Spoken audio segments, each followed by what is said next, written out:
Now it's my pleasure and honor to welcome Veyu Kiosti, the CEO of Cesim Business Simulations, the distinguished sponsor of the 2022 Virtual Prime Global Forum. Cesim helps educators to improve student engagement and employability with a portfolio of fun, easy-to-use simulations. With fully integrated ESG decisions, students can incorporate sustainable development goals into their strategy while improving financial performance and delivering value for all stakeholders. Welcome, Veyu. Veyu will appear. Here it is. Welcome, Veyu. Thank you so much for the great work of Cesim and for sponsoring our 2022 Virtual Prime Global Forum. Please, the floor is yours. Thank you, Paolo, for the wonderful introduction. Thanks so much. And now, first, I want to say, and greetings from Finland, by the way. I'm in Helsinki at the moment. So first, I want to say that we are very, very proud and feel privileged to be able to be the sponsors for this Prime event. We admire the work that Prime is doing. It aligns perfectly with the things that we are doing. So I cannot imagine any better aim for our sponsorships. Now, I was a student 30 years ago at Helsinki School of Economics, which is Aalto Business School these days, and I felt that I wasn't learning that much. It was supposed to be the best business school in the country, and I was growing with some frustration. We had marketing, and we had operations, and we had accounting, and all these nice topics with good professors, but I was badly missing the big picture. Until then, the second year of the studies, we had this course called Business Game. And back then it was done so that we put some numbers on a piece of paper and waited for 2 weeks to get the results from our professor. But that was transformational learning experience because that really helped me to see how my decisions influence the results, what are the links between different functions in the business, how the competitors are influencing the outcomes. Plus, it was also great fun to kind of do that as a teamwork and enjoy the moments of glory and despair with the team. So altogether, that was great, and that was kind of the starting point for my own career among these business simulations. These days, Sesim has been operating for more than 25 years. We have more than 1,000 higher education clients all over the world. Plus, we also have a number of very nice, prominent industry clients. And now I want to talk about 2 things that we hear when we talk with our clients and prospects. First of all, now on our website, we get what we call leads. So people who are interested in simulation, they go to the website, they fill a form, and then we get the form. We get a few thousand of these leads every year. And then we have added a question on that form which says, what is your biggest challenge as an educator? And I would say the vast majority of these forms come to us saying that student engagement or engaging students. So we can clearly see that the instructors are feeling the pain they need to be competing for the student attention. And this is universal. I mean, obviously, by now you all know this already. So many studies have been done as part of this Prime Forum even to telling the same message, but I'm just kind of reconfirming that that's the case. It comes from all over the world. We have clients in 40 countries, so we can see this same phenomenon. The other thing is that over the years, we have become quite used to the idea that instructors give us the feedback. Okay, we need this feature, we want this and that, and this should be like this and this. But now with the ESG, it has become different. Now we see the students making the demands. So the students are really aware of it. They're ready to act. They are the ones who are in a way driving the development. And I don't know if I should even say this, but sometimes the instructors are a little bit kind of barriers to the development, but not too badly, I should say. So when we kind of reflect this on the Prime goal for the next 15 years or the theme for the conference, I would say that my vote for the goal would be for Prime to make sure that we as Generation X or even older, we don't screw it up. So the let's say that the ground is very fertile. We'll just need to nurture and care.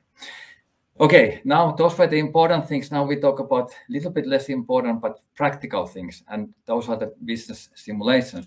So first of all, what is a business simulation? Now, business simulation is a learning environment or tool where the students get to run their own business. They typically work as a team. They make decisions about marketing, production, ESG, and so forth, and they compete against other teams. And then it goes over multiple rounds. Typically, one round is called a fiscal year, and then, you know, at the end of the rounds, then somebody's going to be a winner, and so forth.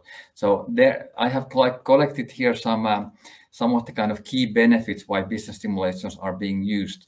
So they let the students, first of all, apply the business concepts that they learn in theory. Like, for example, now in ESG, I will show later one example of simulations where you can see how it's done.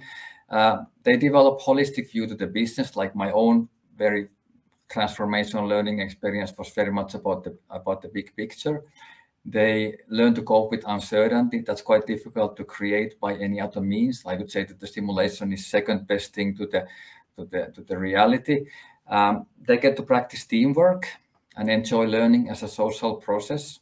They learn from one another and all those good things. And they get to have fun and compete in a risk-free environment. Having fun cannot be underestimated here at all. So they do it. Now, next I have a few slides which have a fair amount of detail on them. I understand that some of you may be watching this with your mobile devices, but you know, I will still use them. So here is a little kind of framework, because often there's a question, okay, how does the simulation integrate to the coursework? And I'm not going to be taking every single step in detail here, but just trying to give you a bit of an idea how it works. Like our type of simulations, which are kind of comprehensive simulations that you're investing sufficient amount of time, the process typically goes so that the instructors provide the materials to the students. They get to familiarize themselves with the information. Then there's kind of like a kickoff where the instructor says, now we start working on the simulation. Then the students will be going through practice rounds, and then they will start making like a business plan type of thing. Then they play the simulation over multiple rounds, and in the end, they typically make a report or they make a presentation, or these days they have been doing like a video type of summary of their performance. And then between the rounds, they have these kind of learning log moments where the instructors can ask them to focus on a certain topic, and then they reflect between the course materials and then the simulation outcomes. So at high level, it looks like this. And here we say that the simulation rounds go between 1 and 2 week intervals. We see a variety of these things. This is just one example. You know, sometimes instructors run the simulation within 1 week, if it's a more intensive course, sometimes even less than that in a few days. But the most typical format is this kind of like half semester or full semester type of thing, where they then engage alongside of the other materials that are provided for the course. So that's a bit of a structure around the way that the simulation is integrated in the course. And next, I want to talk a little bit about an actual simulation. So we have what we call Cesim Global Challenge. It's our simulation for strategy and international business. It's used all over the world. It's available in 15 different languages. And this simulation has a backdrop in the technology industry. It has a couple of different cases, one in the automotive industry and one in the mobile technologies. And I'm going to be using this one to illustrate the ESG decisions that are incorporated as part of the simulation operations and strategy. So it's not glued on the top so that you do a little bit of window dressing here and there to make you look green. But this is actually really, really core part of the simulation decision making. So now it's totally clear to me that without knowing the simulation, it's quite hard to understand the details. So my purpose is only to show you some of the highlights. So when they make the production decisions, for example, they can make decisions about process improvement. So we can decide how we want to improve our processes regarding CO2 emissions, how we want to improve the processes regarding energy and water consumption.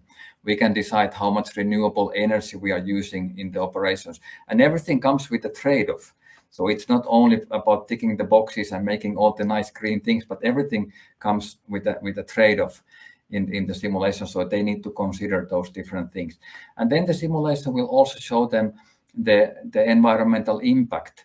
In this particular simulation, it's the example is from the automotive industry. We have this kind of like a technological evolution from combustion engines to hybrids to electric vehicles to hydrogen. So then we show how the different kind of technologies have an environmental impact. We measure the different outcomes for all the different technologies, and also depending obviously on their manufacturing decisions. And then we also have decisions about the labor policies. They can decide about union relations, labor regulations. There are decisions about training priorities. It says here personal health and safety, non-discrimination, ethics and anti-corruption. And these factors will then have a different impact on the different teams. So depending what my team has chosen regarding my training priorities, then the outcomes will be different. During the simulation round, something will happen in the environment, and then depending on how I have prepared for it, the outcomes to my business will be different. The other aspect that I brought up here is on the marketing front. So they also decide about the data collection policies and also the ESG disclosure. Data collection and privacy regulation, obviously in Europe especially, has been very, very topical over the past few years. And then everything will be then illustrated in the results. So depending on the decisions that the teams are doing, then they see the outcomes in the results section. So we are reporting their performance on these three criteria, E, S, and G. And whatever decisions that the students have been doing, they see detailed outcomes in these different metrics. And these different metrics will then influence their demand. So customers will be kind of voting with their money. So depending on how the teams are performing, then they will be enjoying different reaction from the customers. So we show the outcomes in a good detail. Then we have the environmental impact here, and then I just realized I'm running out of time. So then environmental impact is presented here, and then the final thing I want to say is that it's not only about ESG. So they need to run the entire business. They have the full business to run. So they need to take into account also the financial realities. So, you know, profits, balance sheets, everything else. So everything is incorporated in the simulation. So it's not only about ESG, but it's about the entire business incorporated there. So the last thing I have here is that we have a campaign for this global forum, and if you are interested in knowing more about this, then please sign up for a demo. And for each demo that we conduct as an outcome of this global forum, then for each of them we will compensate 1 ton worth of carbon from the atmosphere. So, and that's going to be handled through this Finnish organization called Compensate. You'll find more information on our website. Thank you very much. Really appreciate this opportunity. Everybody have a good summer. Bye.